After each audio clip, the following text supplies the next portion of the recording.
Hello, welcome back, and welcome to the book of the month for September. I decided to read this book here. Yes. Okay, a real quick recap. This book has 27 chapters, 427 pages. I've already read the prologue and it will be in the playlist for this book.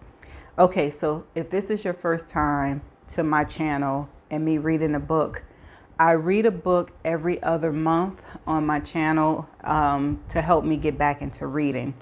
So, and if I come across any type of words that I don't know how to pronounce or don't know the definition of it, at the end of the chapter, you will get a definition video.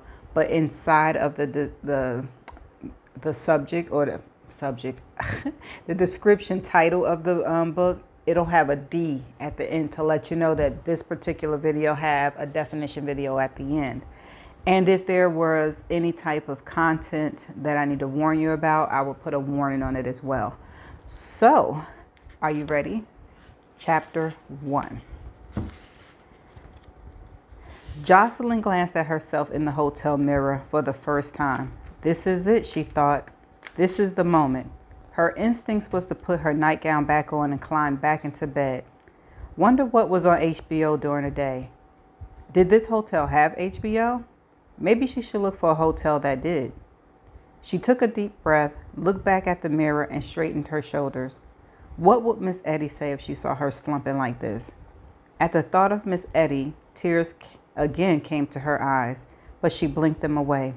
It had been 4 months since the funeral, but she still missed her friends so much she sometimes didn't know how to function.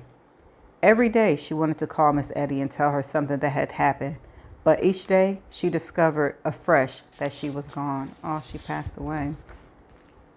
I can do this, Joy said as she looked in the mirror. I really and truly can do this. She was dressed conservatively in a skirt and an iron white cotton blouse, just the way Miss Eddie had taught her. Her shoulder length, dark blonde hair was pulled back with a headband, and she had on very little makeup. All she knew about the town of Eddyland, Virginia, was that Miss Eddie had grown up there. So Jocelyn didn't want to arrive in jeans and a tube top and shock the locals. She picked up her car keys, grabbed the handle of her big black suitcase, and rolled it to the door. Tonight, she'd be sleeping in her own house. It was a house she'd never seen, never even heard about until a lawyer told Joyce she'd inherited it. But it was still hers. Just days ago, she sat in the lawyer's office in Boca Raton, Florida, dressed all in black and wearing the pearls Miss Eddie had given her. It was months after Miss Eddie's funeral, but her will stated that it was to be read on the first day of May after she died. If she died on June the 1st, that would have meant waiting 11 months. But she died in her sleep just into the new year, so Jocelyn had had time to grieve before facing the ordeal of hearing what was in the will. Besides, beside her sat her father, his wife beside him, and next to her were the Steps, Belinda and Ashley. But now they were better known as Belle and Ash. Due to their mother's indefatigable efforts, they become models, and the media had loved the idea of there being two of them.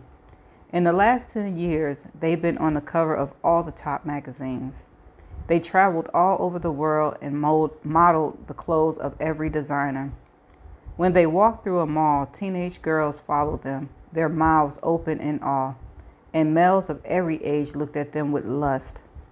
But for all their fame, to Jocelyn's mind, the Steps hadn't changed since they were all kids together.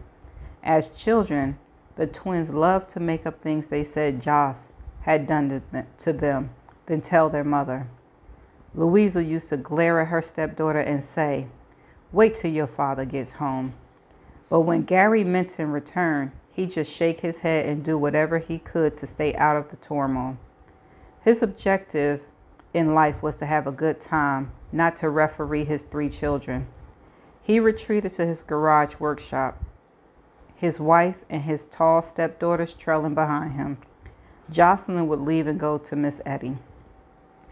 So what did the old witch leave you? Belle asked as she stretched her long neck to see Jocelyn at the far end of the row of chairs. First of all, why are they there? They ain't got nothing to do with Miss Eddie. Miss Eddie didn't even like them. Nosy souls. For Joss, it had never been difficult to tell the twins apart. Belle was the smarter of the two, the leader, while Ash was quieter and did whatever her sister wanted her to do. Since that usual meant saying something nasty to gain a laugh, Ash was often the one to stay away from. Her love, Jocelyn said, refusing to look at her stepsister. That's a good answer. Belle was on her third husband now, and her mother was hinting that marriage was about to fail. Poor thing, her mother said. Those men just don't understand my darling baby. They don't understand her belief that she can have affairs even if she's married, Jocelyn muttered under her breath. What was that? Louisa asked sharply, sounding as though she were about to say, wait till your father gets home. The woman couldn't seem to understand that her babies would turn 30 this year and that their 15 minutes of fame was already on the downward spiral. Just last week, Joss had read that two 18-year-old girls were the new Belle and Ash. Jocelyn didn't begrudge the Steps their fame or the fortune that they seemed to have spent. To her, they were just the same, always bad-tempered, jealous of everyone, and disdainful of anyone who wasn't in the gossip rags every week. When they were kids, they'd been extremely envious of Jocelyn because she spent so much time at that rich old bat's house. They refused to believe that Miss Eddie didn't give Joyce bags full of money every week. If she doesn't give you things, then why do you go over there? Because I like her, Joss said again and again. No, I love her. Aw, they would say in that tone that was meant to say they knew everything. Joss would just shut the door to her bedroom in their faces, or better yet, she'd go to Miss Eddie's house. But now, Miss Eddie was gone forever, and Jocelyn was requested to be at the reading of the will. The lawyer, a man who looked to be older than Miss Eddie, came in a side door and seemed startled at the sight of the five of them. I know. I was told it would just be Miss Jocelyn, he said, glancing at her, then looking at her father as though demanding an explanation. Gary Minton started. The years had been kind to him, and he was still a handsome man. With his dark hair with just a touch of gray at his temple and his dark brows, he looked much younger than he was. We take care of our own, said his wife from beside him. It was as though the years Gary's face didn't carry were etched on his wife's. Sun, cigarette, and wind had weathered her skin so she looked like a dried-up mummy. You don't mind if we're here, do you? Belle said in a purring voice to the lawyer. Both twins were wearing micro-mini skirts, their famous long legs stretched out until they nearly touched his desk. The little tops they wore were open almost to the waist. Mr. Johnson glanced at them over his half glasses and gave a bit of a frown. He seemed to want to tell them to put their clothes on. He looked back at Jocelyn, noted her plain black suit with the crisp white blouse under it and the pearls around her neck, and gave a little smile. If Miss Jocelyn approves, you may remain. Oh, la-ti-da, Ash said. Miss Jocelyn, Miss college-educated Jocelyn, will you read a book to us? I'm sure someone will have to, Jocelyn said without taking her eyes off the lawyer. They can stay. They'll find out everything anyway. All right then. He looked down at the papers. Basically, Edeline Harcourt left you, Jocelyn Minton, everything. And how much is that? Belle asked quickly. Mr. Johnston turned to her. It's not my business to tell anything more. Whatever Miss Jocelyn tells you is her concern, but I will say nothing. Now, if you'll excuse me, I have work to do. He picked up a brown paper, string-tied folder and handed it across the desk to Jocelyn. All the information is in there, and you may look through the documents in your own time. When he remained standing, Joss almost stood. Thank you, she said as she took the portfolio. I'll read it later. I would suggest that you read it when you're alone, in privacy. Edelyn wrote some things that I think she meant only for you to see. Everything to her? Ash asked, and at last understanding what had been said. But what about us? What? She didn't like y'all. Y'all wasn't nice to her. We used to visit the old woman all the time. Mr. Johnson's old face moved into a bit of a smile. How could I have forgotten? He took a key out of his pocket and unlocked a drawer in his desk. She left these for you. He held out two small blue satin bags, and the contents looked to be bumpy, as though they contained jewels. Ooh, Belle and Ash said in unison. For us? Why, that darling, she shouldn't have. We really didn't expect anything. With their much photographed faces alight, they opened the bags, then looked up at the lawyer in consternation. I know the word. What are these? Ashley dumped the contents of her bag into the palm of her hand. There were about 20 small black objects, some of which had been emerald cut, some in the round diamond shape. What are they? I've never seen stones like those before. Are they black diamonds? Belle asked. In a way they are, Mr. Johnson said. Then, still smiling, he started for the door, but he paused with his hand on the knob. Turning just a bit, he gave Jocelyn a wink, then left the room. Joss had to work to keep a straight face. The black diamonds that Miss Eddie had left for the stepsisters were actually pieces of coal.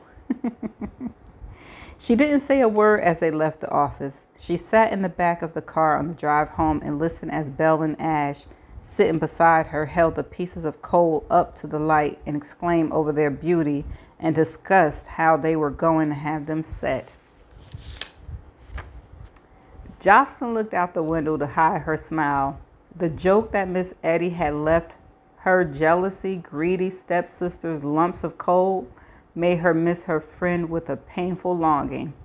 Miss Eddie had been mother, grandmother, friend, and mentor all in one.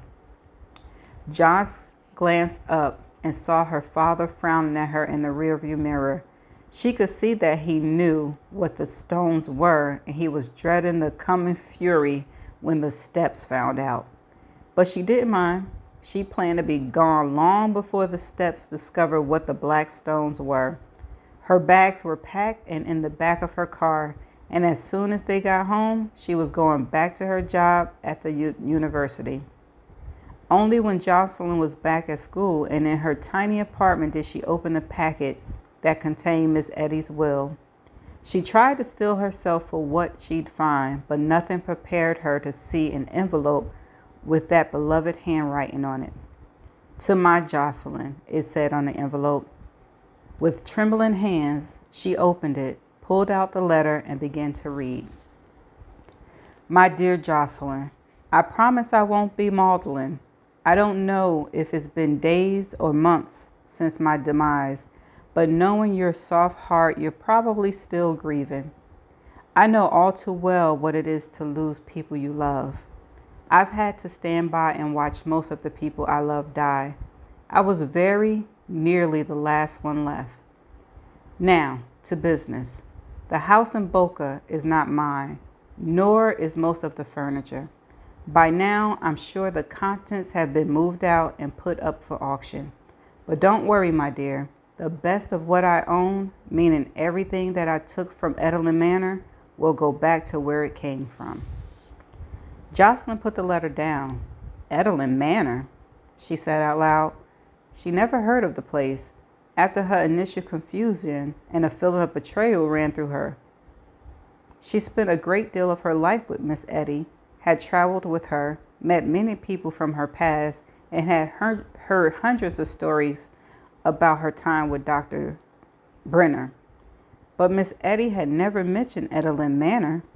It must have been important, as it was named for Miss Etty, or she was named for it. Jocelyn looked back at the letter. I know, dear, you're angry and hurt. That's quick to be angry and hurt, girl. I can see that frown of yours. I told you so much about my life, but I never mentioned Edelin, Virginia. As you can guess from the unusual name, the town belonged to my family, or at least we thought it did. Centuries ago, my ancestors came from Scotland with an elegant wife and a wagon load of gold. He bought 1,000 acres outside of Williamsburg, Virginia, laid out a town square, then named the place after his young wife. The legend in my family is that his wife was of a much higher class than he was, but when her father refused to let his daughter marry the stable lad, he ran off with the girl and a great deal of her father's money. No one ever knew if she was abducted or if she went willingly. I'm sure the truth is much less romantic than that, but Agnes Harcourt did build a big brick house in about 1770, and my family lived in it until I broke the tradition. My father left the house to me alone because my brother, Bertrand, couldn't manage money. If he had a dime, he'd buy something that cost a quarter. I grew up sure that I'd live in Edelin Manor with David Aldred, the man I was engaged to, and raise a strong, healthy, handsome family. But alas, fate has a way of changing our lives. In this case, it was a war that changed everything and everyone. When I left Edelin, I let my brother live in the house, but I kept strict watch over him. Bertrand died a long time ago, and for years now, the house has been empty. Dear Jocelyn, I'm leaving you a house you've never heard of in a town I carefully never mentioned. Carefully never mentioned. Jocelyn put the letter down and stared into space for a moment. A house built in 1770 in outside beautiful Williamsburg? She looked around her drab little apartment. It had been the best she could afford on her tiny salary, but an entire house? An old one? She looked back down at the letter. There's something else I want to tell you. Remember how good I was at knowing who at church would make a good couple and who wouldn't last 6 months? If you'll remember, I was always right. I'm sure you always remember that I've learned from experience not to interfere in your personal life. After you were old enough to have one, that is. But now I can no longer see your wrath. So I'm going to tell you something. The perfect man for you lives in Edelin. He's the grandson of 2 friends with whom I went to high school, Alex and Lizzie McDowell. They're gone now, but their grandson looks so much like Alex that I thought he'd never aged. On one of my trips to Edelin, yes, dear, I went in secret. I told Alex that, and he laughed hard. It was good to see him laugh again, as there were days in the past when he found nothing to amuse him. His wife, Lizzie, was a saint for what she did. I look forward to seeing both of them in a better place. Jocelyn looked up. A man for her? The thought made her want to smile and cry at the same time. Twice, Miss Etty had tried to match her up with young men from her church, but both times she refused to so much as go out to dinner with them. They were boring young men, and she doubted if either of them had ever had a creative thought in his life. She hadn't given her reasons for turning the men down, but Miss Etty had known what was going on.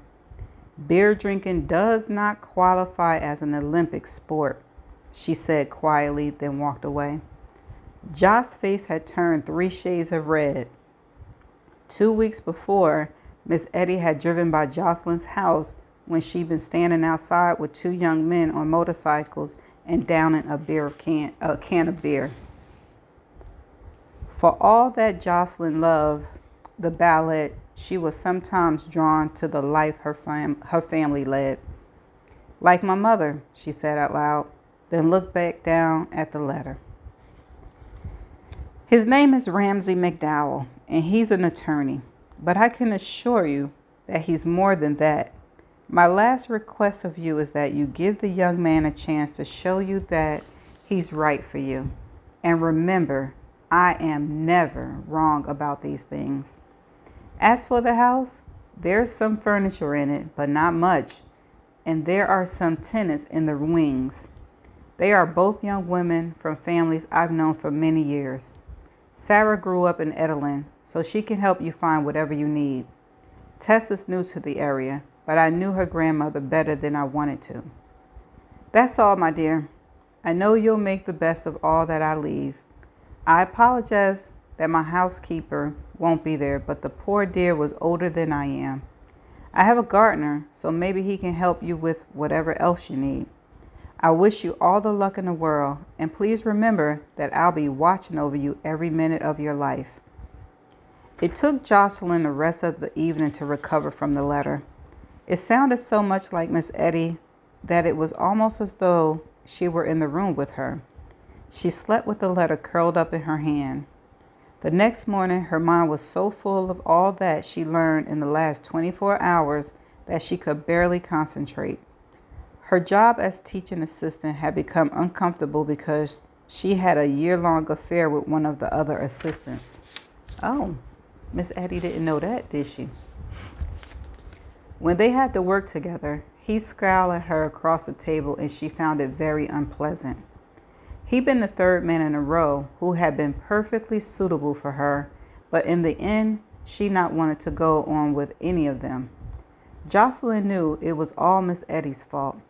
She told Jocelyn about the man she'd been in love with, who'd been killed in World War II, a true love, and that's what Joss wanted. He was my all to me, Miss Eddie said in the voice that she used only when she spoke of him. She had only one small photo of him in his uniform, which was inside a folded picture frame she kept by her bed. He was an extraordinary good-looking young man with dark blonde hair and a strong chin.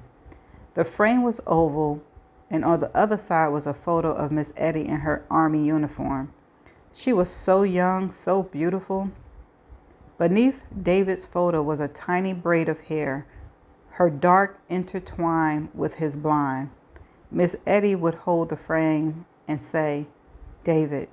Then her eyes would get glazed over. Over the years, Joss had pressed her for details, but Miss Eddie would just say he was a young man from her war experience, which had been brutal, and she had the scars to prove it. But at last, Jocelyn had found out something about him. His name was David Aldrich, and he and Miss Eddie had been engaged to be married in Edelin, Virginia. But David's death in the war had ended that.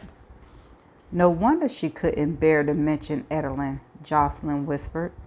To Jocelyn, Miss Eddie's love for the man had become a legend. It epitomized the love that she wanted. But so far, Joss hadn't been able to find it. Miss Eddie never knew it, but Joss had twice lived with young men, and she'd been quite happy with the arrangement. It was nice to have someone to go home to tell about her day, and to laugh with about what had gone on. But when the men started talking about rings and mortgages and babies, Jocelyn ran. She didn't know what it was that was missing from her relationships, but it wasn't there, and she was going to hold out until it was. And now Miss Eddie had given her a way to change everything. That evening, she looked through the legal papers and read them carefully and held the key that was in the package. All the legal work was being handled by the firm of McDowell, Aldrich, and Welsh in Edelin, Virginia. The name of Aldrich made her pause for a moment because paused for a moment before she could go on. Did descendants of Miss Eddie's David still live there? A letter was included saying that when she got to Edeling, she should stop by the office and she be told about the financial arrangements. The letter was signed by Ramsey McDowell. Jocelyn shook her head at Miss Eddie's letter. "You never give up, do you?" she said, her eyes raised upward. But the truth was that Miss Eddie was always right about the couples at church. Many times Jocelyn had caught Miss Eddie staring at a young couple who were more interested in each other than what the pastor had to say. Afterwards, she'd tell Jocelyn, and only her, what she thought of them. True love, she'd say, but not very often. Pure sex, she said once, and made Joss laugh. She was right about both times. Ramsey McDowell, Jocelyn said, then looked back at the letters. He put his home phone number on them. It was only 7. On impulse, she picked up her cell and called him, and he answered on the 3rd ring. "Hello?" His voice was nice, deep, and smooth, like chocolate, she thought. "Is this Mr. McDowell? I think of that as being my father, but I guess I qualify. Is this Miss Minton?" She hesitated. How had he known that? Call ID? "Can't live without it," he said. "You know how we lawyers are. We must fight off the mask because of our unhanded dealings. Are you going to be here soon?" "I don't know," Josh said, smiling at his sense of humor. "This is all quite new to me. I never heard of Edeling, Virginia until I saw the will, so I'm still in a bit of shock." "Never heard of us? I'll have you know we're the biggest small town in Virginia. Or is that the smallest big town? I never can remember what our mayor say we are. Ask me what you need to know and I'll tell you everything. Oh, wait, I need to fasten the diaper. There, that's done. Now, what can I tell you about us?" "Diaper? You're married?" Her shocked tone told too much, and when he hesitated before answering, she grimaced. "Nephew, I have a very fertile sister who pops them out like corn over a grill. She just stuck her tongue out at me, but then the baby kicked. The one inside her, that is, and the one on her hip. Excuse me, Miss Minton, but I have to take the phone to another room before my sister throws something at me." Joss was smiling as she waited, hearing footsteps, then a door closed, and finally quiet. "There now. I'm in what passes for a library in my house, and I'm all yours. Figuratively speaking, that is. Now tell me, what can I do for you?" "I don't really know. I didn't know Miss Eddie owned a house, much less a town. Actually, she had to give us our freedom in 1864, and..." "3," Jocelyn said before she thought, then wished she hadn't. "Sorry, you were saying?" "I see. 1863. Emancipation Proclamation. Can you tell me the day?" "January the 1st, she said cautiously, not sure if this would get her labeled as a know-it-all or worse. "January the 1st, 1863. Well, Miss Minton, I can see that you and I are going to get along quite well." There was a change in his voice as he went from teasing banter to more seriously. "What can I tell you?" "I don't know where to begin. I want to know about the house, the town, about the people, everything. It would take too much time to talk about all of this over the phone," he said. "My suggestion is that you come here to Edeling and we sit down and talk about everything in person. How about if we have dinner and discuss this at length? Shall we say Saturday night at 8? She drew in her breath. That was just 8 days away. I don't know if I can get there by then." "Shall I send a car?" No, that won't be necessary. I have a car. How do I keep the roof repaired?" she blurted. A practical woman, Ramsey said. I like that.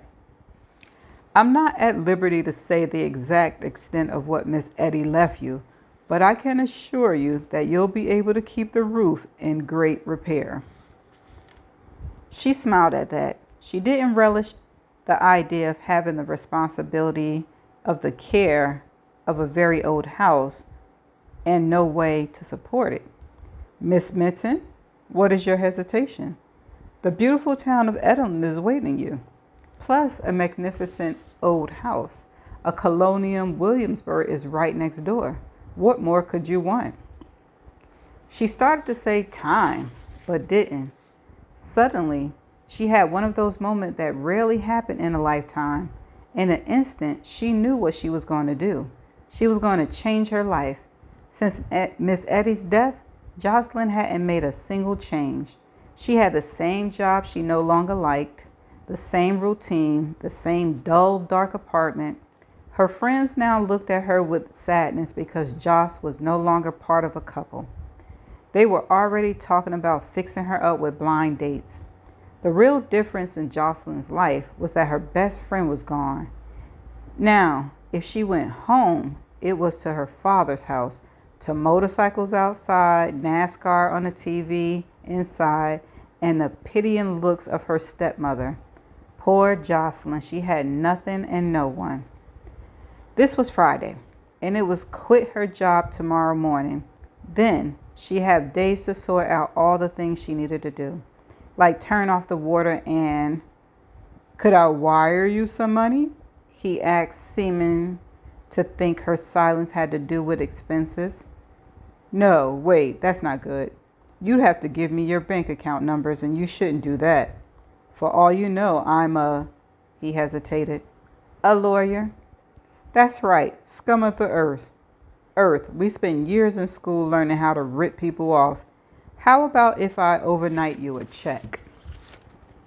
"I have enough to do what I need to do," she said. "It's just that this is a big step. If you know the date of Emancipation Proclamation, then you love history. So how can you wait to see a house that was built in the 18th century? No velvet ropes anywhere. You can explore all you want. Did you know that the stables were recently rebuilt and there's a cellar that's intact? And I believe the attic is full of trunks of old clothes and diaries." "Mr. McDowell, I think you missed your calling. You should be traveling around the country on a covered wagon and selling snake oil." No snake oil. I sell Miss Etty's golden elixir. It's made from rainbows and flecked with gold dust from the leprechaun's pot. Guaranteed to cure anything that ails you. You have a boyfriend? "And what will the elixir do to him?" she asked, smiling. "No," he said seriously. "Do you have a boyfriend?" "Not since he asked me to marry him and I ran away screaming." "Ah," he said. Josh wished she could take back her comment. "I mean, it wasn't actually like that. He's very nice and I'm not averse to marriage, but..." "No explanation needed. My last girlfriend led me into a jewelry store and they had to take me away in an ambulance." "Ha, a kindred soul." "Sounds like it. Now, what about dinner?" "Maybe you shouldn't make reservations yet," she said cautiously, "in case I don't make it out of here in time." "Who said anything about reservations? I was thinking about wine and pasta served on a tablecloth on the floor of your new 18th century house, by candlelight, with strawberries dipped in warm chocolate for dessert." "Oh my goodness," she said. "You are going to be a problem, aren't you?" "I hope so. I like a girl who knows her history. And I like this photo of you that Miss Etty sent me last year. You still have this red bikini?" Jocelyn couldn't contain her laugh. "She passed that thing around to half the men at our church. When I had my 26th birthday and still wasn't married, I thought she was going to staple it to trees and leave a phone number. When was this photo taken? He asked, and there was a touch of fear in his voice. She could almost hear the unasked question of it. How many birthdays ago was that? Actually, it was quite a while ago, she said mischievously. So, shall I see you at the end of the week? I'll be there, he said, but his voice was no longer so buoyant. Jocelyn hung up and mentally began to list that started with go to the gym every day this week. The photo of her in the bikini had been taken just last summer, but who knew what had happened under her clothes during the winter? So that was Ramsey McDowell, she thought as she got up and began to look through her closet. Tomorrow, she stopped by her professor's office and resigned. She knew he wouldn't be bothered. There were 4 applicants for every job on campus. She paused with her hand on her clothes. Maybe now she could write her own book, something non-fictional, historical. Maybe she could write the history of the town of Edalyn. She started with the Scotsman who stole a man's gold and his beautiful daughter, then ran off to a wild country of America. What was Edalyn like in 1770? For that matter, what was it like now? 10 minutes later, she Googled the town. The history of the town was much what Miss Etty had written. It had been started by a Scotsman named Agnes Harcourt, who built a large house for his beautiful wife, then set about putting in acres of crops. But his wife, Edalyn, had been lonely, so she designed the street of a tiny town that had 8 small areas of parkland in it. Smack in the middle, she planted an oak tree from an acorn she'd taken from her father's estate.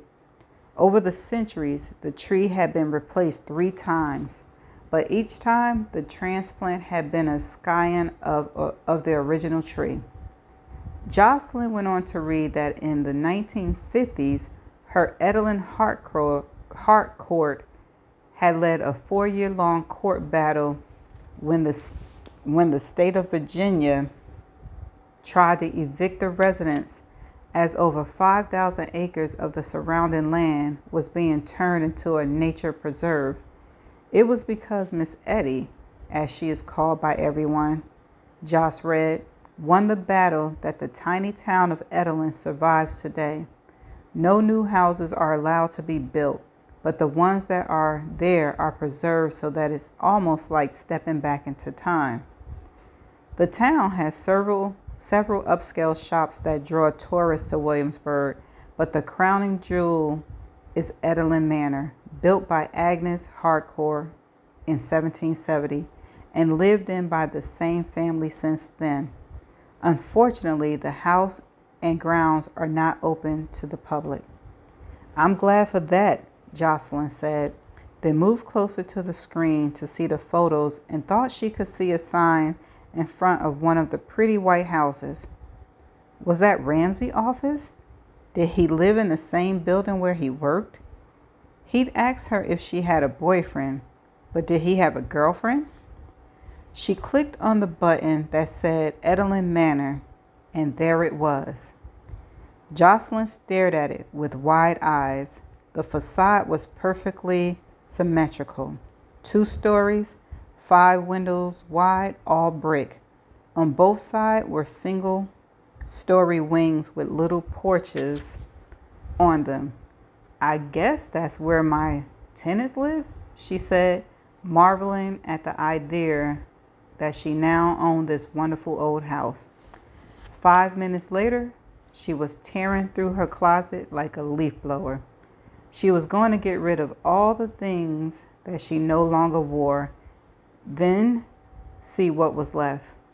15 minutes later, she looked at her nearly bare closet and said, I'm going shopping. The next few days had been a blur of activities as she hurried to get ready to leave, to go to her brand new life. And now she was in Williamsburg. It was 11 a.m. Saturday morning, hotel checkout time. Everything she owned was stuffed into a little Mini Cooper, and she was about to see her house for the first time. She didn't know if she was elated or scared to death. New town, new state even, and all new people, one of whom she had to sort of date with tonight. "You can do this," she said again, and opened the hotel door. And that's the end of chapter 1. Oh, they got off to a nice little start, didn't they? Because isn't he the one that Miss Eddie said she want her to give a chance? Let me go back and see. I think that's who it is. The lawyer in her letter. Let me see.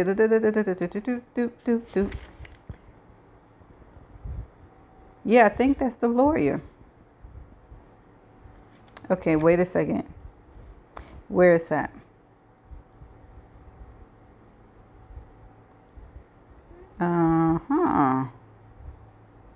Yep, it's the lawyer. So they off to a good start. He got a sense of humor. She got a sense of humor. Is it him? But anyway, okay, so it's to a good start. I just didn't understand, like, why would she be mad that Miss Eddie didn't tell her something? She didn't tell her a lot of stuff. And she didn't tell Miss Eddie a lot of stuff too. So I say it's watch out. But anyway, that's the end of chapter 1.